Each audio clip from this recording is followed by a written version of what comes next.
Sounds like he failed the exam. Hardly a bright future for him. I'm already not gonna like this one. There are loads of expensive cars stopped at Misaki's house in town. I wonder what's going on. Yeah, I already...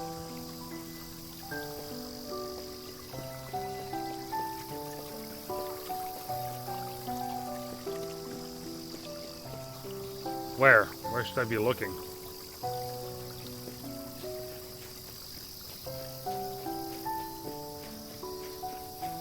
It's even hotter and sticker?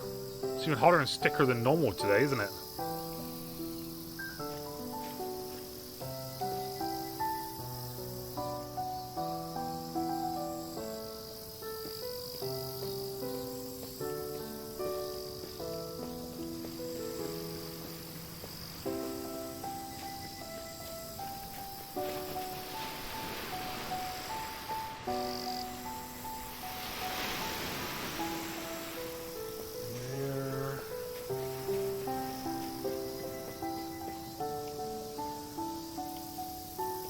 Are I going to town then? Like,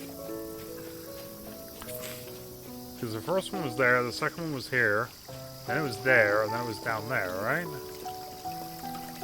Or did I miss? I don't see anything there. Oh, right there.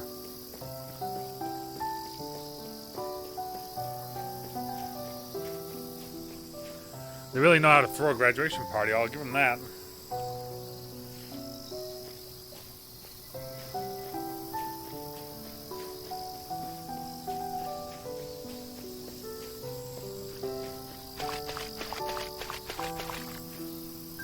If you feel like you've lost something important, don't even know what it is, should you search for it? Well, damn. They throw a hell of a party and then just dropping that philosophical on you. Another vision from the real world. The dazzling sunlight closed my eyes, putting up a hand to block the light. The sunlight seems stronger than normal, but even the birds and insects are hiding in the shade. None of the children are playing outside, and the world has a hollow and empty expression. A black car drives over the railway crossing. It stops to the side of the road, and a white-gloved driver climbs out and then opens the door to the back seats. A young girl climbs out. She looks in her late teens. She heads towards a very young man, probably around the same age, standing.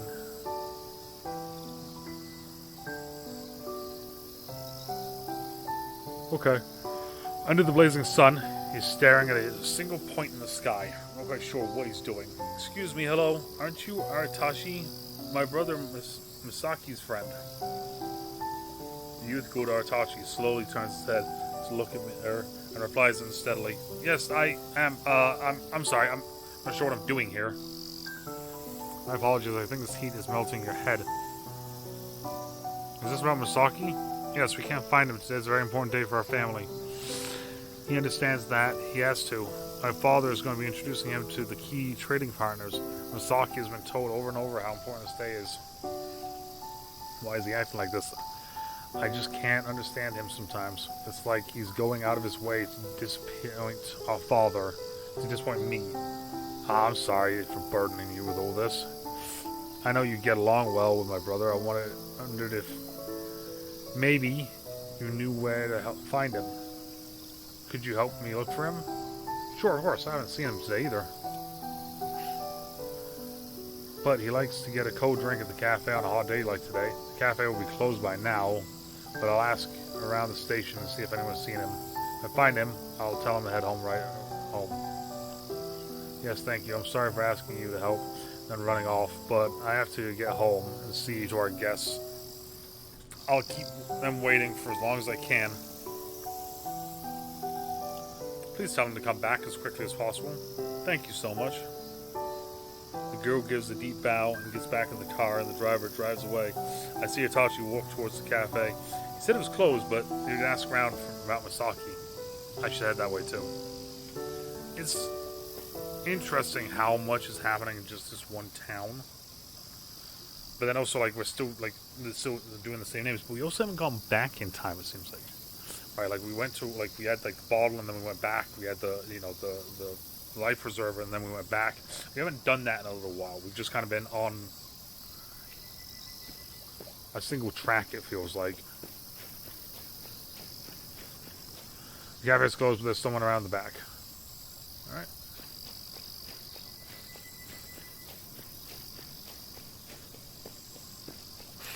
Around the back of the cafe, the woman who runs the place is resting in a little shade, probably after bringing the trash out after closing. Tachi is standing there talking to her. Yes, Misaki came today. He had his usual, just like always, but he had a look on his face like he was cornered by something.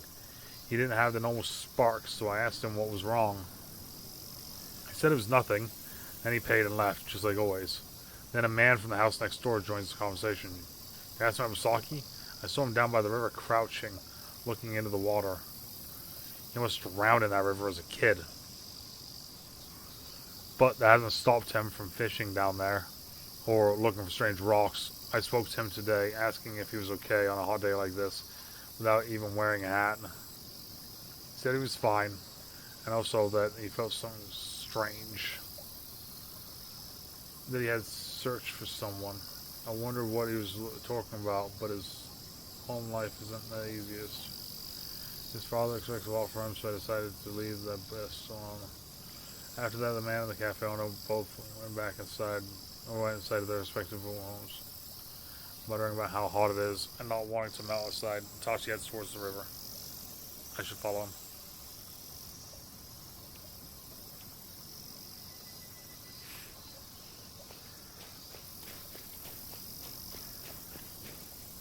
There's a rusty spinning top stuck between the rocks. Doesn't seem important at this time.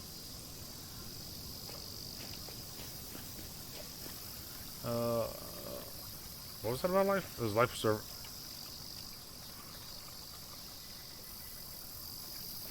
There's life preserver here, probably forgotten by a child.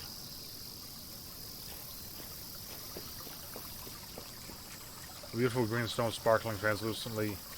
There are a lot of these down here.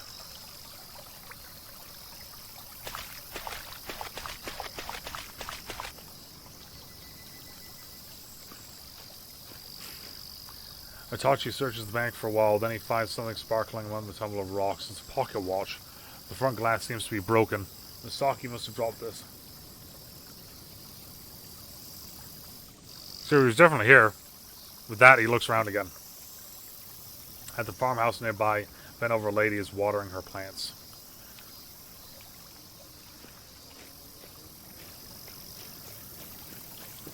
A bent over lady, is that going to be...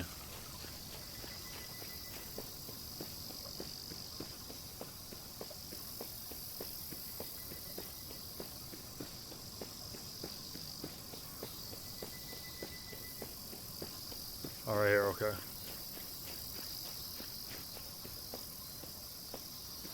The old woman seems pretty deaf, but after shouting a few greetings, she finally notices Itachi. He shows her the watch and asks about Misaki. Oh my, the watch, that's the watch belonging to the department store boy. It looks all broken like that. What a shame. Yes, I saw him. He was here not long ago. I thought he was looking around for something he lost. Maybe he was looking for that watch. And he went up there, taking the small path to the mountains on the side of the waterfall. I thought maybe he was trying to cool off after all this heat. The lady starts to natter on about the flowers grow best in the shade and something about her departed husband, but Itachi cuts her off with a firm "thank you" and heads off to look for the path. Alright, so I'm assuming then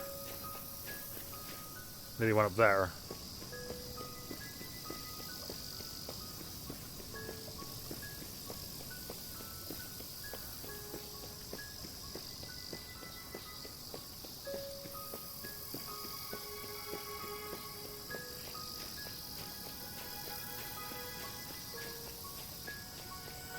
I could be wrong and he could have went the other way, but nope, he went this way.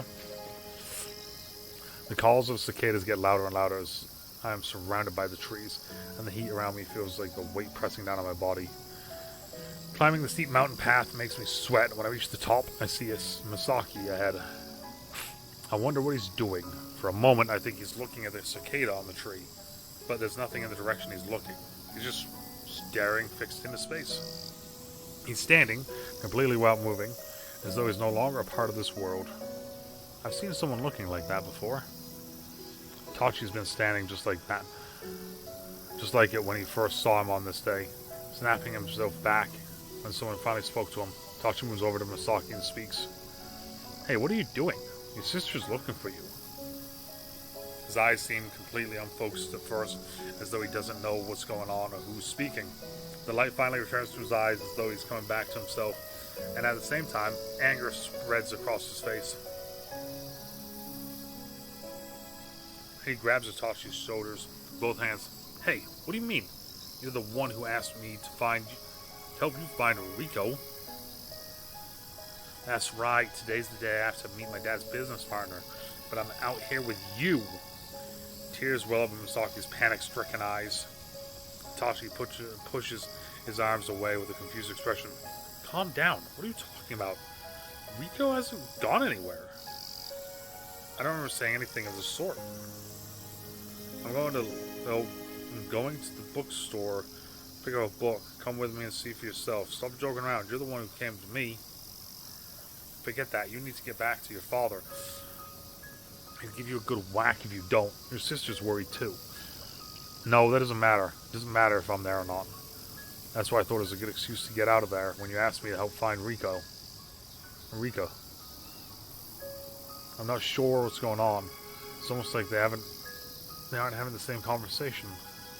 Misaki didn't just vanish or run away from his father. He was looking for this girl named Riko. And he claims that Itachi is the one who asked him to do so. But Itachi not only says he's never asked such a thing, but also that Riko isn't even missing. Maybe she works at the bookstore? The two of them head in that direction. I follow behind.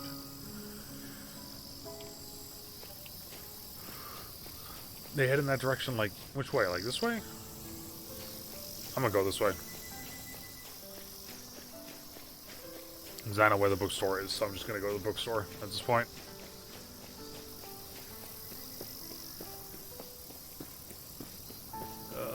Screw it, we're just gonna go this way. Parkour.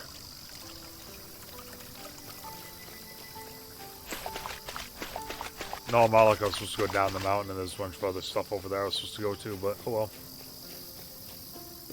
Oh well. Bookstore. Hey, Rigo. Two customers come into the store. It's strangely cold inside. The smell of old books and aged wooden building create a mysterious area split off from the rest of the world. I absolutely love this feeling. That's why I'm so happy to have been born as the daughter of a bookstore owner. And one of the customers is Itachi. That makes me happy. But I also don't want it to show on my face. I'll try to play it cool. Hello, you two. It's hot today, isn't it? The sunlight feels so strong. From inside this dim old place, the world outside just looks so brilliantly white. Like I'll evaporate if I step out there. I heard you found the book I requested. Could I get it? Yes, of course. It's here. My dad put it in the time on finding that one. He had to call around all sorts of places. I hope you appreciate that as you read it. Dad, Itachi is here. Can you bring the book down, please? As she calls, the sound of someone coming down the stairs at the back creaks open. Itachi and Misaki look at the shelves around them, idly picking up books and flipping through them. The door that divides the shop from the living space opens. A middle-aged man steps out from the inside. The world twists and warps for a moment, my ears ringing. Now there are only 3 people in the store, the owner, Itachi, and Misaki. The air inside the store suddenly feels hollow, as though something important has been removed. The sunlight from outside is still burning in, blazing like white-hot fire. Hey Itachi, is this the book you wanted? Research in Natsugiri Burial Mound? Here. This wasn't easy to find. A scholar came here during the Meiji period, conducted his own quiet investigation, then published that. And even university libraries have trouble getting a copy now. Sorry for the trouble. Thank you for making the effort. No worries. I don't have any kids, so my books are like my children. Finding a good book and placing it with a customer is the one joy in my life. The owner gives a bright and cheerful smile. Artachi pays him for the book. Although I wouldn't say no to having a cute daughter who could help me run the place, the owner jokes as he heads back inside. What do you want that musty old book for, Artachi? Saki asks, peering at the book. Just something I was thinking about. They say a princess from ancient times is buried in the mound. Apparently, the shrine here was built to worship the white cat and black cat that served as her protective deities. Your own lore searching through the rocks of the riverbed is because you said you're looking for an ancient megatoma, right? Then the scene from the real world fades away. I'm back in the empty Natsuguri. But not completely empty. I hear a cat meow from outside. His face filled with bright white light. There's a white cat sitting there, almost blending completely into the brilliance. I look at the cat, and it pads softly away, as though inviting me after it.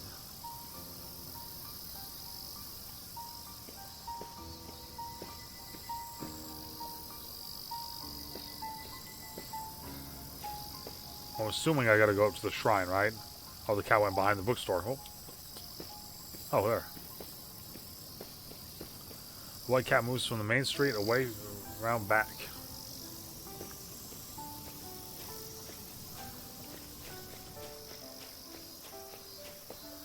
And then I notice another cat, sitting and watching me softly from the shadows.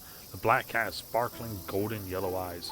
The white cat leads me over to the black one, and then the two of them look away. Tachi and Masaki are in the direction they are looking. I'm not sure if this scene comes before or after the one in the bookstore. Masaki speaks first. Check it out. What craftsmanship. My dad bought it from me. He said I needed a decent sword if I was ever going to go off to war. It was meant to be celebrating my graduation. That's not happening right now. Anyway, come on. Show me yours. This sword passed down in your family through the generations. The sword your folks are always boasting about. Artachi unwraps some old cloth in his arms, taking out a long sword from inside. My family had fallen on hard times, just like them, to still boast about this sword, like we ever have anything else. What they care about our appearances, what a joke. With a scratching sound, Artachi pulls the sword from the scabbard. It's pretty rusty and clearly isn't being well cared for. Misaki takes a look and then goes back to the hungrily staring in self-satisfaction at his glittering sword and at alluring lights reflecting in his face. My sister introduced me to someone. I've been sending letters to her. She's a student, really nice. I'm hoping to invite her to Natsuguri at some point soon. She seems to really like me, and I like her too. So if you get right, if she comes here, you need to play along with whatever I say. Yeah, I get it. But you're never going to tell her you failed the exam. Hey, where did that come from? No need to be nasty. Why would I tell her that? Nobody's going to bother her with that. It's embarrassing. I mean, I'll have to share some stuff with her before we actually meet, but for now, nah. Misaki looks all over as he makes his frustrated exclamation. The two of them are discussing all sorts of things, and from the fragments I hear, I manage to piece it together. Artachi and Misaki attended the same school. Artachi was a good student, but Misaki failed their final exam, so they met here for Artachi to cheer him up. That had been the plan, but Misaki told Artachi to sneak out with the sword his parents were so proud of. Once they actually met up, he launched into a long string of how he owned boasts and bragging. Embarrassing? It's nothing. You practically got nothing. You do know that, right? You really do. Well, I feel like I'm losing everything. Everything is slipping away. That's the feeling, the tragic feeling I've had ever since I was a kid. Are you serious? You really mean that? The irony, saying that in front of me. There's nothing ironic about it. That rationally, for a moment, your father has succeeded in business and gives you everything you might need. You have a kind sister, a lovely girl who writes you letters, kind adults, great friends, so many people around you. How can you complain? I don't have any of those things. None of them at all. Ha! It looks easy from the outside, doesn't it? My dad is a success, sure. We're the richest folks around. I have to follow in his footsteps. That's how it's set up, for now. But I know the truth. My parents are disappointed in me. I've had a tutor trying to teach me all sorts of things. Management, accounting. But it's too hard for me. I can feel it. My father wishes my sister had been a son. When I'm studying, my sister takes great interest in the books my tutors leave me for homework. She even flips through them reading them. The next day, she starts debating these complex things with my dad right in front of me. If I would have vanished, just go away, I'm pretty sure my sister would have quickly become the one taking over the business. That's what everyone thinks. Do you remember when I was a kid? Everyone loved me. The teachers, the kids at the school. But that changed as the years passed. The people around me started to back away. I could feel it. Our relationship became surface level only. Their hearts weren't in it anymore. It's like I can hear them all muttering behind my back about failing to meet my potential. My sister is kind, but only on the surface. She thinks I'm a moron too. I know she does. I know they all do. Can you imagine how horrible that is for me? Everyone around me looking at me, like condemning me like that, but on the surface appearing so kind, so false, such hollow kindness. There are tears in Masaki's eyes as he slams the intricately worked sword down onto the ground. He glares at Itachi as he continues. You have Rika who likes you, at least. You know she likes you, right? Of course you do. But I like her too. I always have. Damn it. You say you've got nothing. You say you're going to lose everything. Good. Masaki picks up his sword from the ground and adopts a forward-facing stance. Let's settle it here. A duel. Let's see which of us really has everything. Which of us is going to lose everything. I'll show you. Come at me. The trembling of his hands is transmitted to the sword. Hold on, you're acting crazy today. Has something baked your brain? Has holding on to that sword turned you into a daft? You need to cool off. I've never really liked you. That look you give me, like you're being kind, but really you're mocking me. You're the same as my father, as my sister, as everyone else. No, you're worse than all of them. If you think you're losing everything, let me give you a hand with that. Misaki raises the sword, closes his eyes, and swings it down hard. I'm unable to tear my eyes from the scene, unable to even blink. Then time suddenly stops. Misaki's sword is about to come down on Itachi's head. His blade is sure to cause serious life-ending damage if he completes this attack. There are two women standing next to me. They're wearing robes, like a shrine maiden, one in black, one in pure white. Both of them have sparkling golden eyes piercing into me. Their lips move very slightly, muttering in a fashion that seems like an incantation. Do you wish to change this world? Do you wish to save these two from their fate? That is possible. It isn't even a difficult thing. But it means you will not be able to remain in this world. It was short, wasn't it? So short. It isn't easy to save a flesh and blood person. So little you can do. But if you really do want to change this sad, helpless world, there is another way. This is simple too. Powers gathers within the center of a circular movement, taking the place where you overlap and shifting it. These two women, what are they talking about? Link the boundaries and cross the dimensions. Are you ready? Take the train from the station, and when you come back, these people will be saved. That is all. If you depart this world once, you can always save them, always intervene. That is what you've always wanted deep in your heart, isn't it? The two of them murmur these things to me, really sounding like some kind of incantation.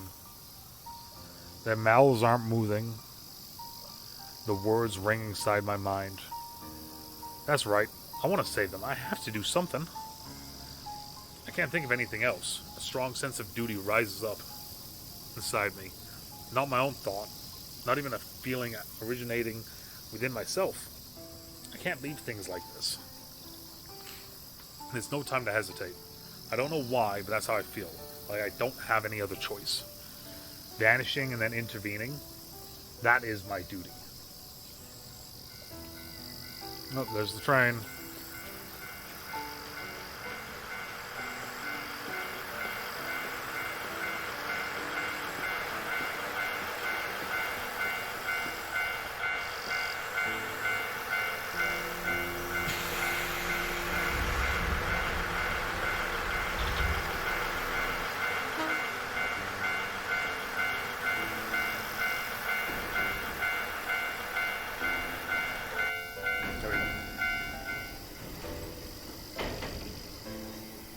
Flashbang?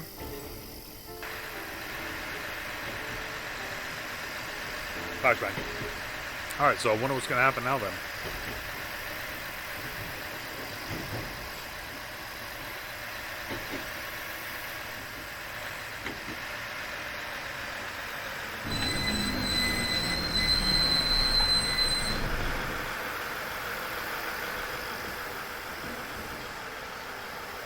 But it seems like, I'm going to say this, it seems like us saving the kid at the beginning of the beginning has caused all of this.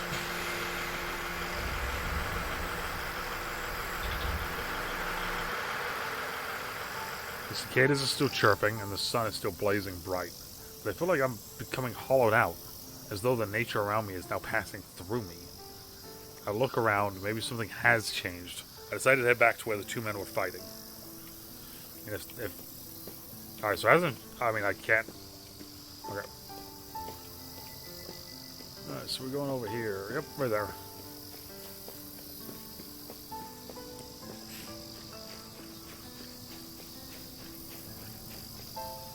Husky shows off his sword, flashing it around, and then he starts arguing again, getting more and more heated. The sword is smashed down onto the ground. Everything is the same as before. And I realize I still have the jade green magmatoma in my hand. That's right, I found it on the ground a while back. I placed it down on the ground next to the sword between the two of them. It's something old, surely. Maybe even something belonging to the princess in the burial mound. I feel like the strange power may be able to bridge the rift between them. Maybe it would change something. Misaki is speaking. You think you'll lose everything? You have someone who actually likes you, someone who cares. He trails off as though he's forgotten what he was talking about. Itachi, shaking his head sadly. Someone who likes me? I can't think of anyone. My parents dote on my brother, as you already know. I've always been alone. You've always had more friends. As this talk of people mocking you behind your back, that's all in your head. It's just cool down, okay? Misaki purses his lips. As for me, Itachi, I vanished from your life in order to save you. Does that mean you've lost me? But please, don't be sad about it. I did it to save you. Itachi picks up the sword and the jade magmatoma that I placed to the side of it. In that moment, his finger touched it. He looks off to the sky with unfocused eyes, like he's seeing some distant memory.